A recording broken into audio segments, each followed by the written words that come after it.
wanted to work, but 250 employers couldn't see past my visual impairment.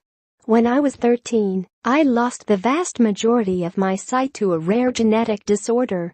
I'm now registered blind, and I have an amazing guide dog called Goldie.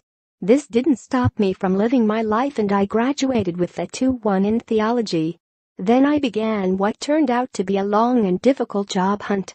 I'd done loads of volunteering, and I was under the illusion that with a good degree and lots of experience, I would find a job pretty easily.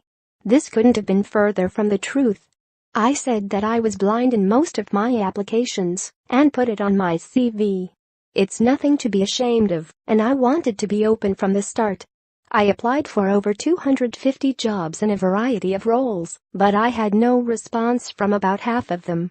When I did get interviews, I spent most of my time trying to convince them that, although I was blind, I could do the job just as well as anyone else who had applied.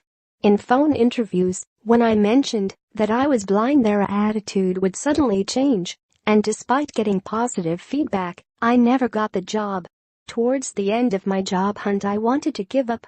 I just didn't think I was ever going to get a job. I knew I could do it, but by the end it was like, can I? Eventually, I was offered a job as an administrator for a social enterprise, and my employer was supportive right from the start. They asked me what I needed and focused on my skills. They sorted out equipment to enable me to do my job just as well as my sighted colleagues. Access to work pays for it, so it didn't cost them a thing. Why can't more employers be like this?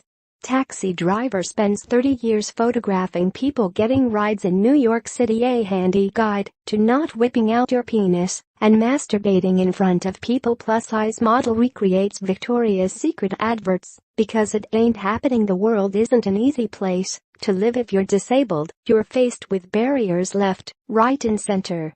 As a society, we need to get rid of those barriers, and that's why I'm supporting Work With Me, a campaign by Scope and Virgin Media, which aims to do exactly that. From my experience, one of the biggest barriers was attitudes. I feel like people underestimated what I could do just because I was blind. I want to contribute just as much as anyone else, and I can. It's just about being given the right support and a chance to prove yourself. If you're disabled, employers tend to focus on what you can't do, so my advice to other people would be to highlight your unique advantages. For example, when faced with so many barriers, we become incredible problem solvers. You can get ground down by applying for jobs and not getting anywhere. Don't give up. Look for success stories that show what's possible and find out about support that's available to you, like access to work. For me, getting a job was far from easy, and I want to make sure that other people don't have to go through the same thing. Research shows that there are 1 million disabled people who can and want to work but aren't being given the chance. It really isn't fair. So let's change this. It's time we made everyday equality a reality.